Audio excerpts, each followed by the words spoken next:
The Industrial Revolution took place throughout the late 1700s and early 1800s. This brought about a time of great economic growth and new possibilities for the U.S. However, the new technologies and opportunities also brought about new problems. During this time, child labor was not heavily regulated. It was not uncommon to see children working in mills, factories, canneries, farms, and coal mines. Children were seen as a more desirable option for employment because they could be paid much less than adults and were easier to manage. In 1900, 18% of U.S. workers were under 16. On April 25, 1904, Florence Kelley, Felix Sadler, William H. Baldwin, and Edgar Gardner Murphy created the National Child Labor Committee from several existing state child labor initiatives. Its goal was simple: abolish child labor in the United States. Specifically, the committee aimed to effectively ban employment of children under 14 years of age, limit the workday to 8 hours, and impose minimum schooling requirements. To accomplish this, members investigated the main industries that utilized an underage workforce. Their findings were presented through photographs of the poor working conditions accompanied by captions, lectures, and poster displays on tours throughout the U.S. They used this material along with pamphlets, leaflets, mass mailings, and sophisticated lobbying in an attempt to sway public opinion to support legislation to abolish child labor. The first industry targeted by the NCLC was Pennsylvania's anthracite coal.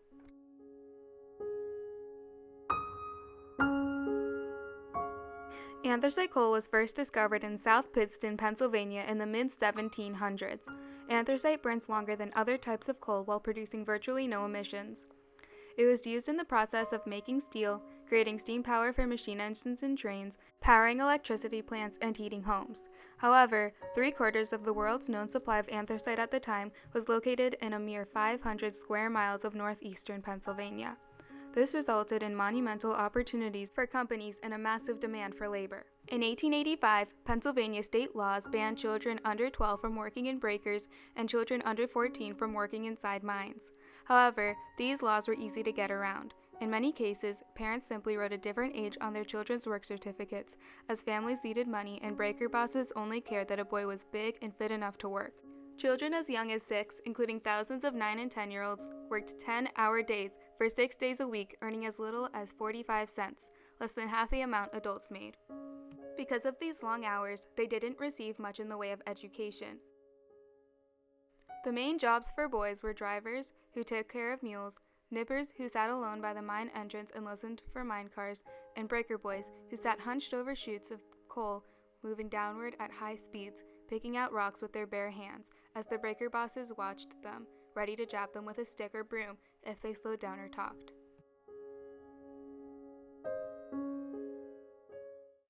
Your fingernails, you had none. The ends of them would be bleeding every day you come from work. The work was difficult and dangerous. In the mines, roofs and walls could collapse, explosives could be mishandled, and many gases could be deadly if inhaled.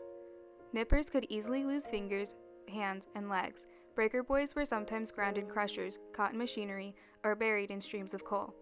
By one estimate, 1 miner died every day in Pennsylvania anthracite mines by the mid-20th century.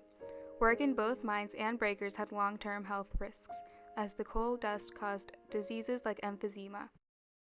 You didn't dare say anything. You didn't dare quit, because it was something to have a job. According to the coroner's docket for Luzerne County in 1910, a 15-year-old boy named Charles Nogensky was caught in machinery while throwing coal at other boys. The company was free from all blame regarding the accident. And if you got killed, well, it was just too bad. No mercy. They thought more of a mule than they did of a human being. Owen Lovejoy, the Northern Secretary of the NCLC, was the first from the organization to investigate child labor in Pennsylvania coal fields in 1905. His reports regarding his visit called attention to the dangers that the boys faced and exposed the magnitude of the child labor issue. For example, when challenged by the National Civic Foundation, Lovejoy was able to produce a meticulous, well-founded estimate of the number of underage workers in the area, much higher than the number suggested by the coal companies. This simultaneously exposed the untrustworthiness of official sources, reinforced the NCLC's credibility, and raised awareness about the extent of the problem. He also highlighted a greater issue, an issue that would be the focus of the Child Labor Committee for many years to come. The welfare of the breaker boy is a very minor concern in the coal region, and readers of this paper must not suppose that child labor is a vital topic here. No subject is less frequently discussed. The churches are almost wholly silent. Nobody seems disposed to dodge the issue. No issue is recognized. Lovejoy's approach centered around using words to educate the public about the evils of child labor. To photographer Lewis Hine, words weren't enough. "If I could tell the story in words," he said, "I wouldn't need to lug a camera." Hine worked for the NCLC from 1907 to 1918, taking pictures of children at work. Many times, Hine had to lie, pretending to be a fire inspector or salesman in order to gain entrance into the facilities. And I thought it was interesting how he had to, lie, basically. While inside, he would claim to take photos of the equipment, having children stand in front as comparison. This also served to show just how small and unsuitable the children were for the machines. Otherwise, they wouldn't let him in. He's very clever and he's obviously very determined. When Hine visited the anthracite region in January of 1911, he was shocked to see the kinds of conditions the boys lived in. He later wrote, "While I was in the region, 2 breaker boys of 15 years while at work assigned to them fell or were carried by the coal down into the car below. One was badly burned and the other was smothered to death." This was at the Lee Breaker at Chauncey, Pennsylvania, January 6, 1911. The boy who was killed was Dennis McKee. The evidence seems to prove that he was working in another breaker before he was 14 years old. As horrifyingly graphic as this sounds, this was normal for the boys of the anthracite mines.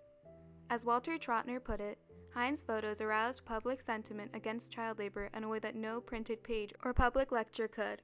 After his 1911 visit, Pennsylvania passed stricter laws regarding child labor and education. These laws provided the catalyst that coal companies needed to start using machines in replacement of boys. The machine, known as jigs, did the work of 10 breaker boys, sorting through the coal with more precision.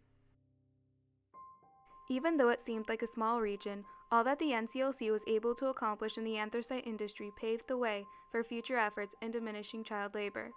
In the words of historian Hugh D. Hindman, the breaker boys who endured some of the most grueling conditions among child workers anywhere came to symbolize all that was wrong with child labor. These early successes gave the NCLC the momentum that drove them to direct their attention to passing national legislations.